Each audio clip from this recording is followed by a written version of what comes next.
Hello everyone, welcome to this mini series of videos of me smelling Zoologist fragrances. We've smelled 12 up until now and we've got 13 to go.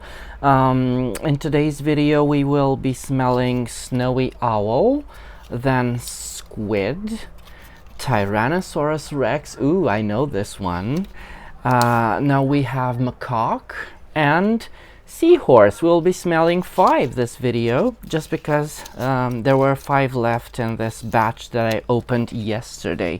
Now the fragrances from yesterday, a lot of them I still remember them.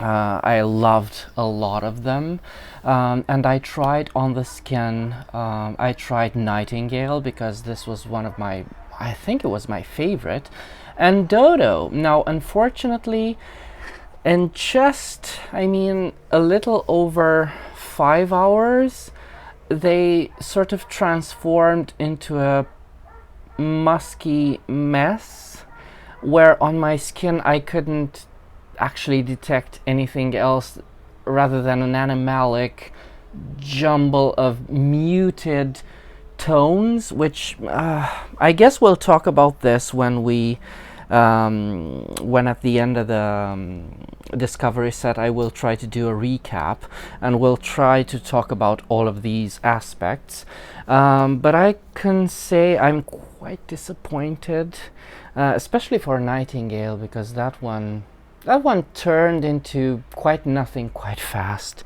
So Snowy Owl. Oh hello, Snowy Owl. A very cold smell. I've got almost a freezing sensation while smelling this, and I don't know why, because it's not minty or camphorous, but it is quite vegetal.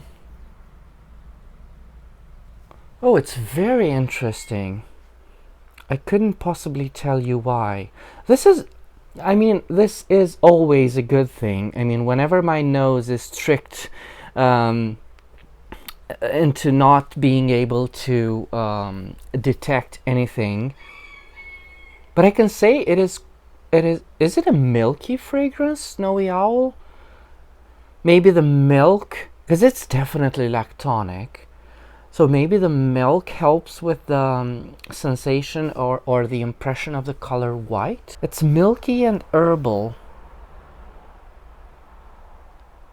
Is there also some coconut to this? You know, everything white? Because at this point, it kind of reminds me a bit of coconut fizz from Guerlain, which I smelled last week. I filmed last week because I smelled it earlier than that. But it is, you know, it does have that thing where there's watery, gentle flowers, vegetal, but it's a cold, it's a very, it's a cooling scent. It does have that cooling effect, which is very nice. Now let's look at the description for Snowy Owl. A thick carpet of silver envelops the landscape, untouched but for the dazzling reflections of the sun. Snow stretches as far as the eye can see, while a bitter wind rolls silently across the sky, its hush barely broken by the powerful beat of an ivory wing. Despite the stillness of the Arctic, the Snowy Owl senses a flutter beneath the icy crust far below. Through snowy tunnels, voles scamper, that's a rodent I think, oblivious to their fate. A warm glow stirs within the breast of the majestic bird as it dives confident in its mastery over the frigid kingdom. We have a bit of a contre-jour thing happening. This is why I also had to change my place on the other side, because the sun's right over there and it's very bright in my eyes, but I don't have anywhere else to film. Zoologist Snowy Owl glides on with a minty opening. Well, it wasn't very terribly minty. While the gentle warmth of musk combines with the beautiful hints of florals. It merges cool vitality with exquisite softness in a captivating scent, ideal for those who aren't afraid to take what they desire. Now there's a hint of seductiveness into what I'm smelling. And as time passes, I think it reminds me more and more of coconut fizz. But it's sort of a more vegetal and a bit more pungent, more powerful, more potent version. You've got Snow Accord. Oh, great! Another imaginary accord. Lily of the Valley, mint, coconut. So, if there's coconut in this, which definitely there is, then you can definitely say there's coconut in coconut fizz. Because in my video about coconut fizz, I said that there was next to no coconut in there. Then you've got iris, snowdrop. Oh, that's such a gentle flower. Snowdrop. I don't think I've ever seen snowdrop.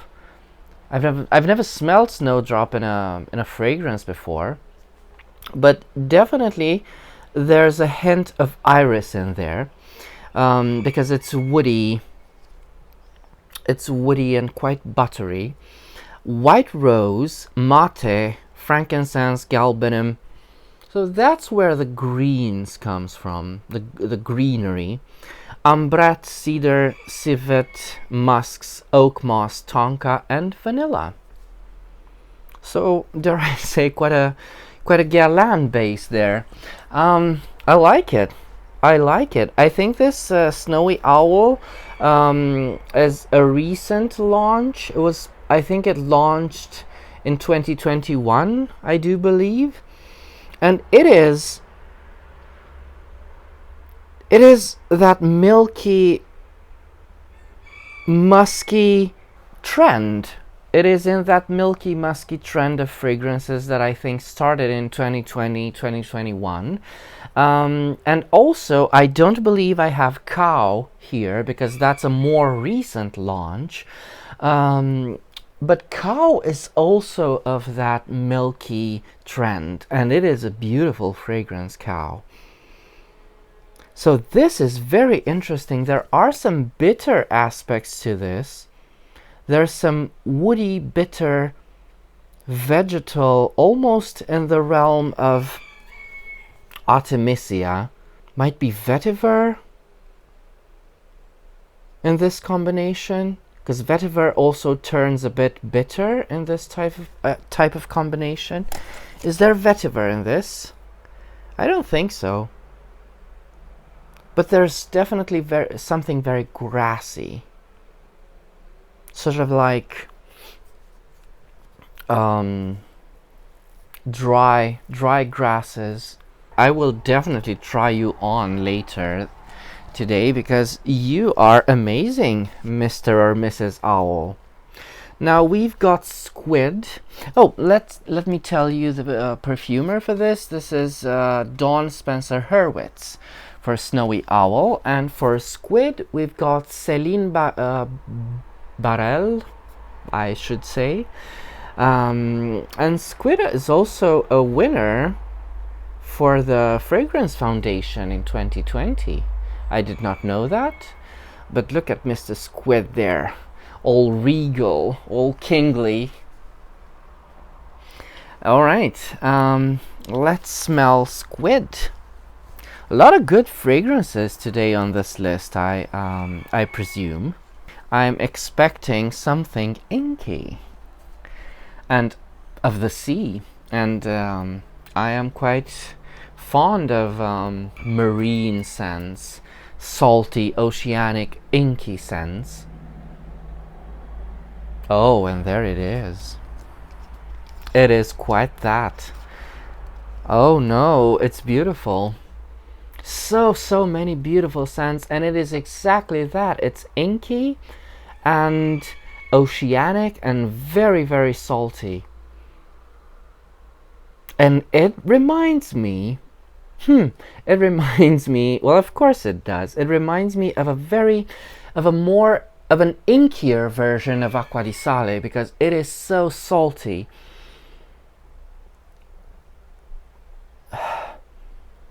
And it's even mintier,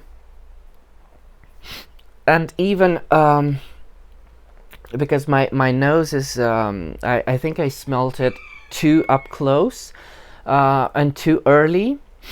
I feel a sneeze coming on. It is very powerful, and it is even more aggressive in its opening than Acqua di Sale is. But it is quite similar to, you know, an inkier, a maybe darker version of Acqua di Sale. So fans of Acqua di Sale, take note, because Squid might win you over. And it does have that vegetal, minty, camphorous, but delicate sort of white flower smell that you can find in Acqua di Sale. In Acqua di Sale, they used, I mean, as a note, they list myrtle. And I'm very curious if myrtle can be found in this fragrance.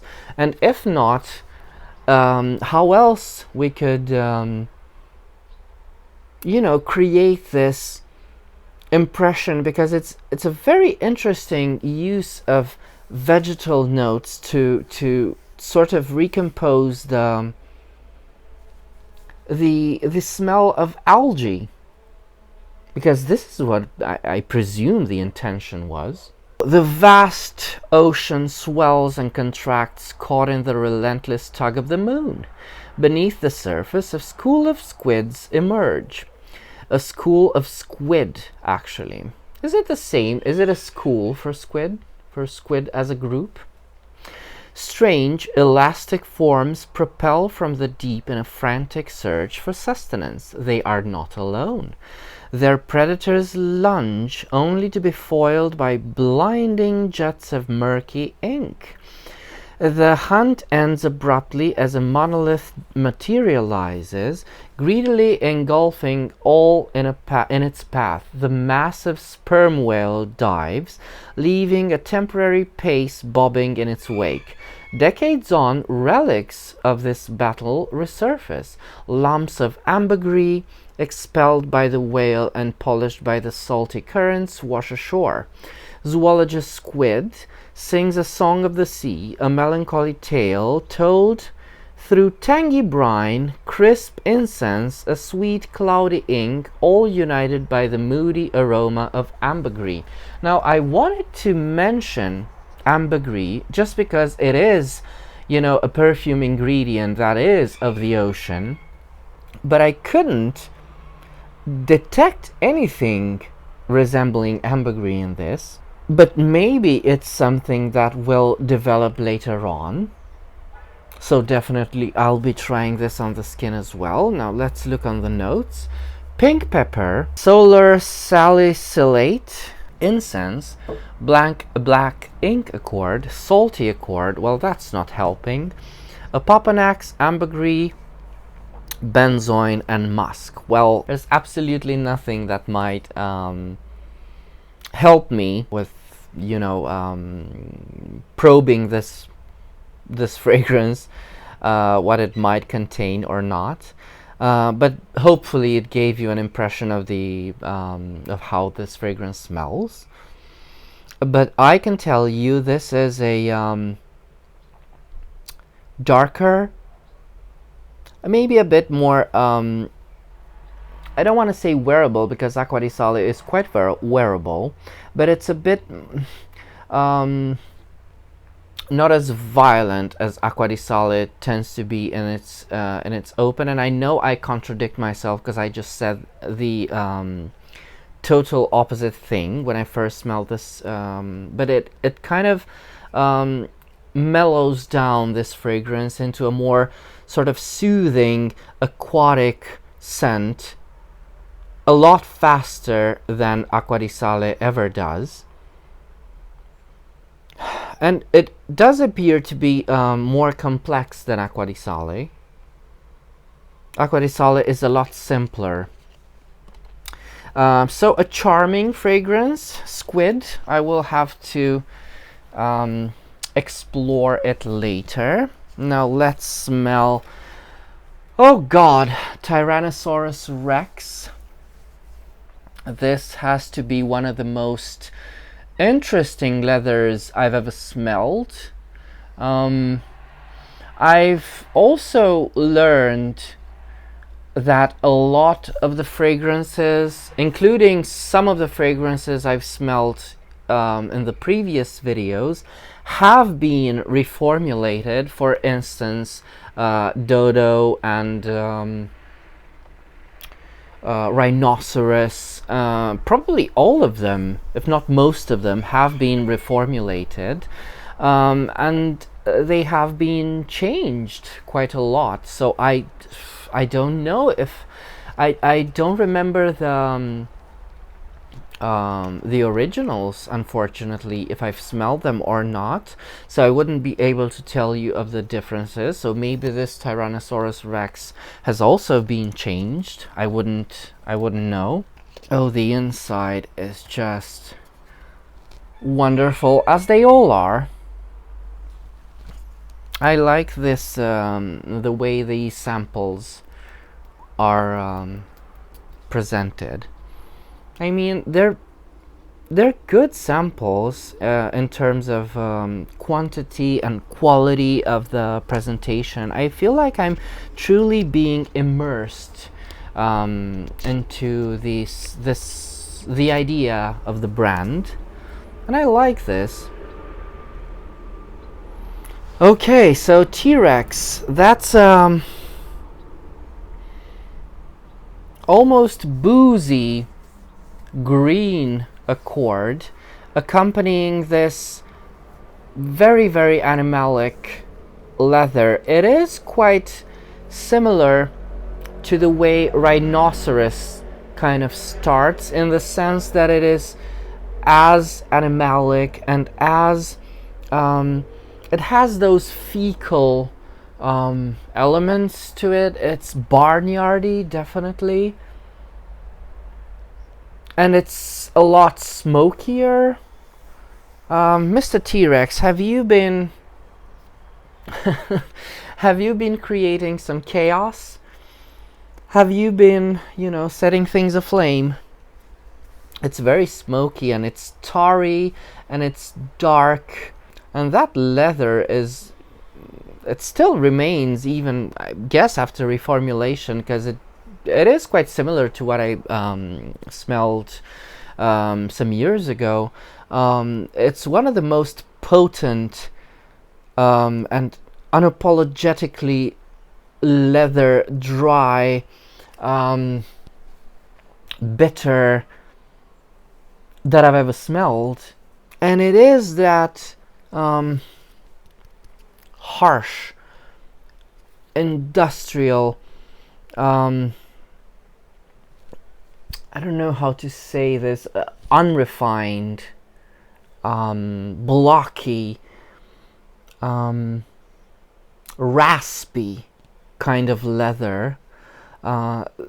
It is quite similar to the horse leather, you know, horse skin that you might smell in Galan's Derby, if you can find it, because that's a bygone fragrance. Such a shame. But it does have sweet, woody elements, and I suspect some birch tar is definitely involved in this, because it is that, you know, it's sweetish, smoky, bitter, woody,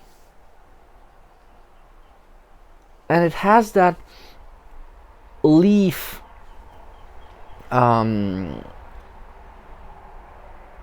rotting leaves thing that's very, you can smell that in the autumn, where kind of leaves pile on top of one another, and they start rotting.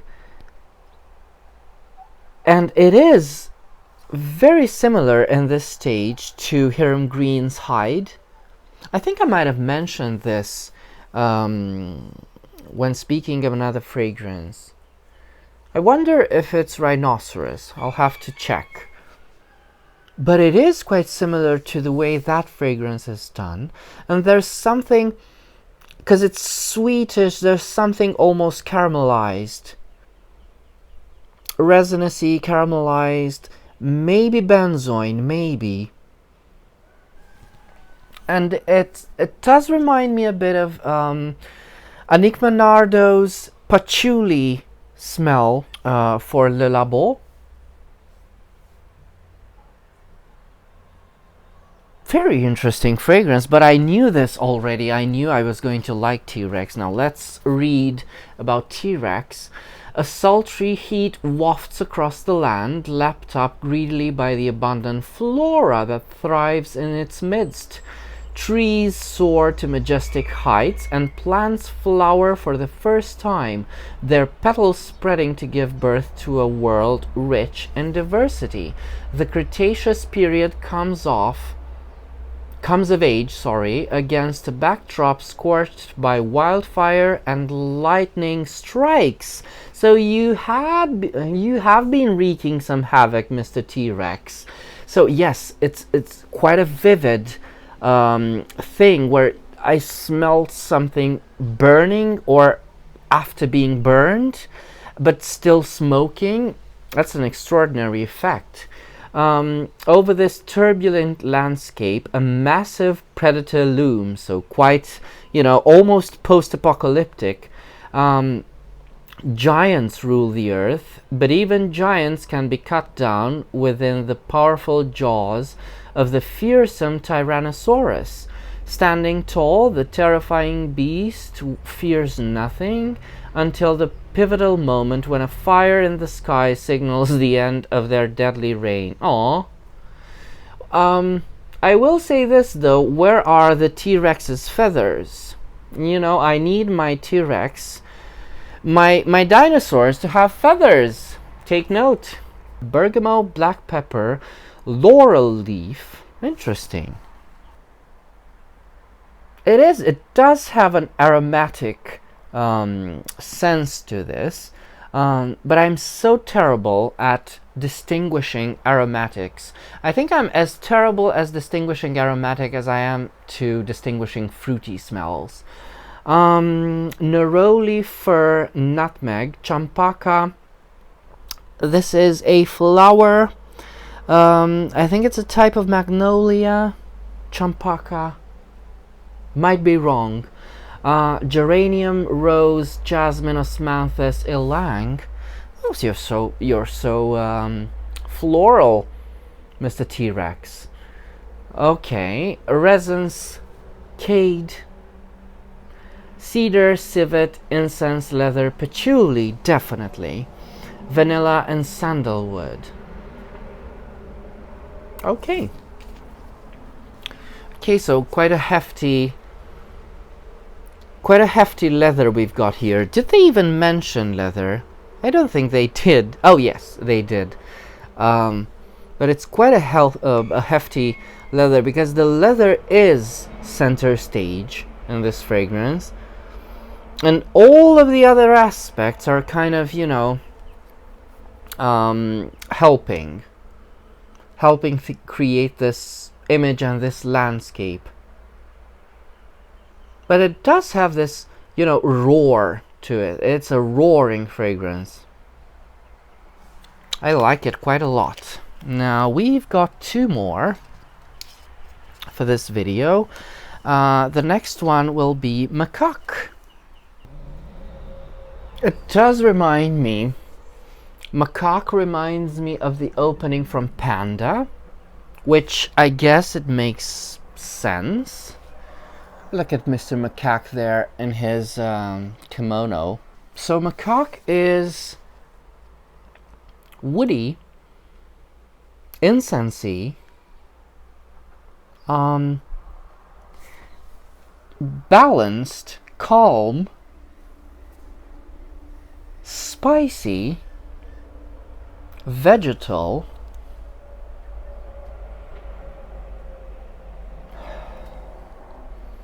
but quite incensey, right? Because I said that twice. It's quite incensey.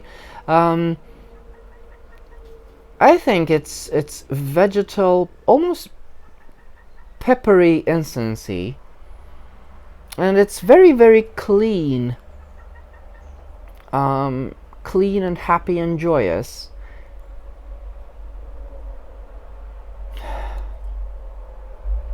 But it does remind me the way Panda kind of started, with these almost gummy greens. Oh, and Macaque turns a bit minty now. The perfumer is Mackenzie Riley. Against the backdrop of a mountainous terrain, two communities share a peaceful coexistence. Yet despite their proximity, the societies are distinctly unique. Macaques cavort among the trees, grasping with delight at nature's bountiful pleasures. From the quiet solemnity of a nearby temple, their human neighbors regard them, coveting the monkey's playful abandon. The macaques are all but oblivious, sparing only the briefest of curious glances at the pensive faces below, before surrendering once again to their carefree revels. Sweet notes of Fuji apple. It is quite fruity, isn't it? Yes, that's why it reminded me of Panda. Panda started very fruity floral. Fuji apple danced through a pine forest, welcoming you to zoologist Macaque. Incense adds gravity with aroma of hinoki woods and myrrh.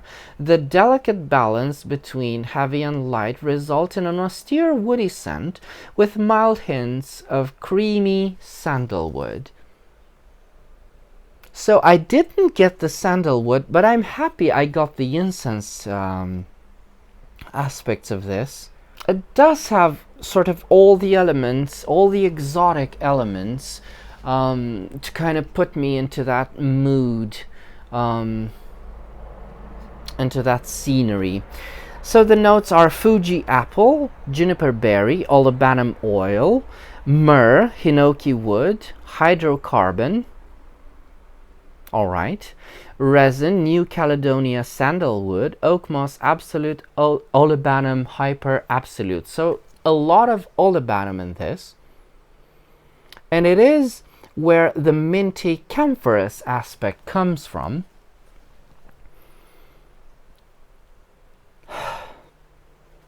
But it is a very fresh, joyful, playful scent. It's something you might smell from Kenzo. It reminds me of a Kenzo fragrance. It's very balanced, it's very calm, soothing, interesting but not challenging at all. Very easy to like. And because of the incensey spiciness, I think it reminds me of Kenzo's Tokyo. But a very pleasant fragrance at that. Now let's go to the last fragrance for today's video, which is Seahorse, another marine fragrance. I am very curious. We are smelling two marine fragrances in one go. And I like the color of the juice, because Squid also had a very interesting color. Let me show it to you quickly. Squid had an amazing color. It's dark an inkier, murkier version of that blue. I do like blue colored scents quite a lot. Oh, very interesting. It's like I'm smelling a very minty, fruity shampoo kind of smell, which is delicate enough, but quite, you know, it's foamy, it's marine, it's a marine shower gel almost type of smell, which is very pleasant, a bit lemony, a bit citrusy, and it has a okay, so there's some lemongrass smell coming out of it. It's very playful, but it does have that soapy, shampoo-y kind of thing. Bit spicy. Look at Mr. Seahorse there, with his crown of driftwood. Mr. Seahorse has a driftwood crown, or I think it, because driftwood, I don't think it's driftwood, I think it's coral. It's most definitely coral. But let's read on the. Is Mr. Seahorse dressed in a Roman attire because of that coral crown? Oh yes, it's definitely coral, most definitely. Now let's read on this. Balmy sunlight trips across the foamy turquoise waves, sending rippling halos onto the coral below. I love the fact that for a zoologist, for all of these fragrances, the wording that I use, I almost always find them in the descriptions. So this means that all the descriptions are so well done that you can almost get a sense of the fragrance from the descriptions, and this is a very rare thing. This happens very rarely in the fragrance world. Of course, you need to smell the fragrance in order to truly, you know, get to know it. But I love the fact that I'm able to get a sense of the universe, the wording, the vocabulary. It helps. It quite helps here. On the lagoon floor, anemone and seaweed sway in unison, limbs pumping to the rhythm of the current. Hovering among the coral branches, a group of seahorses gazes shyly on. The pulsating beat calls to them, and to pair off, their tails entwine in a delicate waltz.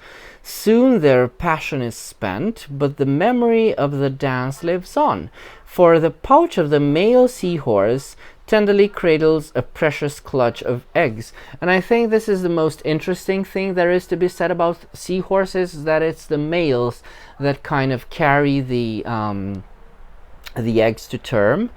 Zoologist Seahorse invites you to wade through a vibrant coral garden.